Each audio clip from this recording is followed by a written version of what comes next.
Coercive control is a devastating form of abuse that strips people of their freedom, identity, and autonomy. While many associate it with domestic violence, the same tactics are often used in cults.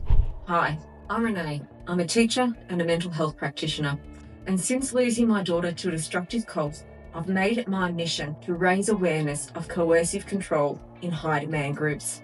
I'm also a survivor of domestic violence, so I have first-hand experience of coercive control and understand what it looks like and feels like in that context.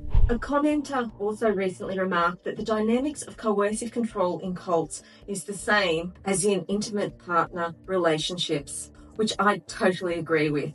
So today, I want to explore the similarities using the set of criteria I've developed to assess harmful practices.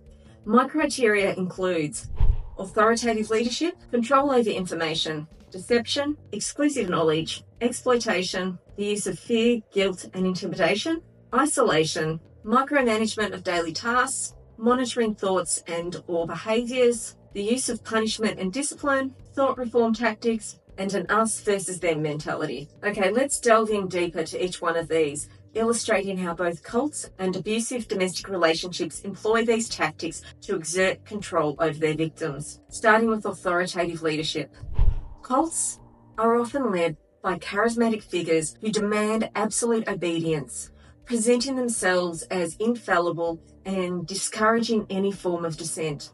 For instance, leaders may claim divine insight, positioning themselves as sole interpreters of truth.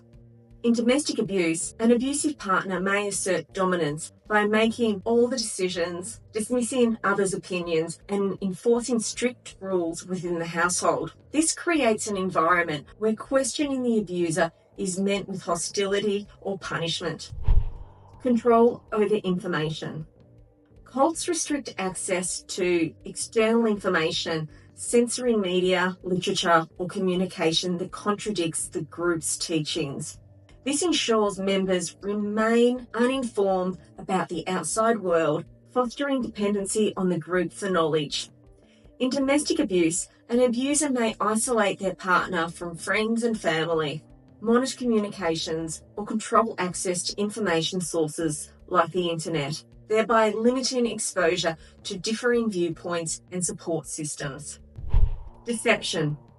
Cult recruitment often involves misleading representation of the group's purpose, concealing controversial beliefs or practices until the individual is deeply involved. This bait and switch tactic entraps individuals before they fully understand the group's nature. In domestic abuse, abusers may initially present as charming and loving, concealing controlling behaviours that emerge over time. This deception makes it difficult for the victim to recognise the abusive patterns until they're deeply invested in the relationship. Exclusive knowledge. Cults often claim to possess special, exclusive knowledge or enlightenment accessible only through the group, creating a sense of superiority and separation from non-members. This exclusivity reinforces the group's cohesion and the leader's authority. In domestic abuse, an abuser may insist that they alone know what's best for the victim, undermining the victim's confidence in their own judgment and fostering dependency. This perceived exclusivity of insight keeps the victim reliant on the abuser for decision-making. Exploitation. Cults exploit members through unpaid labour, financial contributions, or sometimes sexual favours, often justified as necessary sacrifices for the group's cause. This exploitation benefits the leaders while draining the members' resources and autonomy. In domestic abuse, abusers may control finances, restrict the victim's ability to work, or exploit them for personal gain, ensuring the victim remains economically dependent and powerless. This financial control limits the victim's options for independence. The use of fear, guilt, and intimidation. Cults instill fear of punishment, ostracisation, or catastrophic consequences for disobedience or leaving the group, often using guilt to enforce compliance. This emotional manipulation keeps members in line and fearful of considering alternatives. In domestic abuse, Abusers use threats, intimidation, and guilt tripping to control their partners, making them feel responsible for the abuser's actions or for any negative outcomes. This manipulation erodes the victim's self-esteem and sense of agency. Isolation. Cults encourage or enforce isolation from non-members, including family and friends, to prevent exposure to opposing viewpoints and to strengthen dependence on the group. This isolation makes it difficult for members to seek outside help or recognise the group's control. In domestic abuse, abusers often isolate victims from their support networks, making it challenging to seek help or gain perspective on the abusive situation. This isolation deepens the victim's reliance on the abuser for emotional and social needs. Micromanagement of daily tasks. Cults often dictate aspects of members' daily lives, including how to dress, what to eat, setting strict schedules, and interfering with relationships, leaving little room for personal autonomy. This micromanagement ensures conformity and suppresses individual expression. In domestic abuse, an abuser may control daily activities, dictate routines, or monitor behaviours to assert domination and suppress the victim's independence. This control often extends to personal choices, limiting the victim's freedom. Monitoring thoughts and/or behaviours. Cults may employ surveillance, forced confessions, or peer monitoring to ensure adherence to group norms and to suppress dissent. This constant monitoring creates an environment of fear and self-censorship. In domestic abuse, abusers may monitor communication, track movements, or scrutinise behaviour to maintain control and prevent the victim from seeking help. This invasion of privacy reinforces the abuser's dominance. The use of punishment and discipline. Cults can enforce strict disciplinary measures for non-compliance, such as public humiliation, physical punishment, or expulsion, in order to maintain control and order. These punishments deter dissent and reinforce obedience.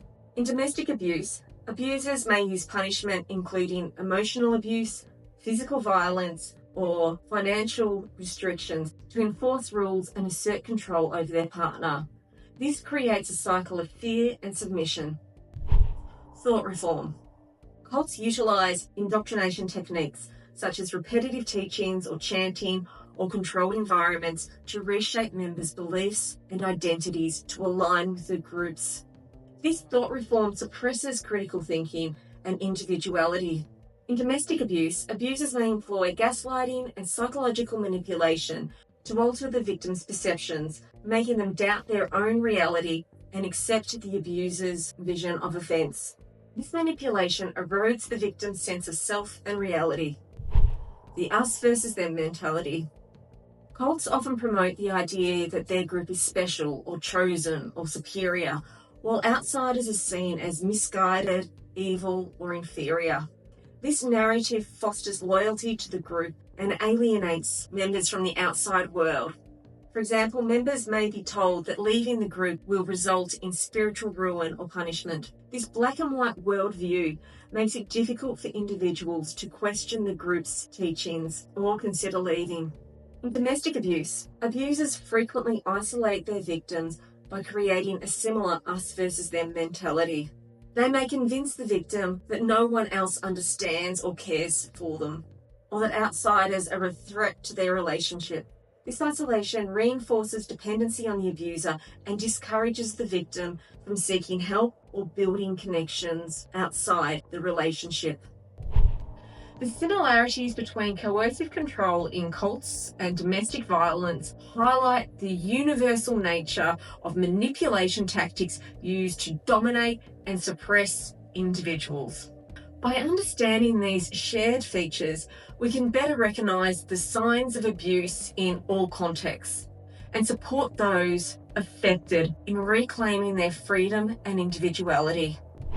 If you found this video insightful, please like, share and subscribe to help spread awareness. Together, we can shine a light on the hidden dangers of coercive control in cults and domestic violence that is prevalent throughout Australia. With better understanding of these tactics, we can also provide more support for those who need it the most. Thank you for watching. I'll see you next time.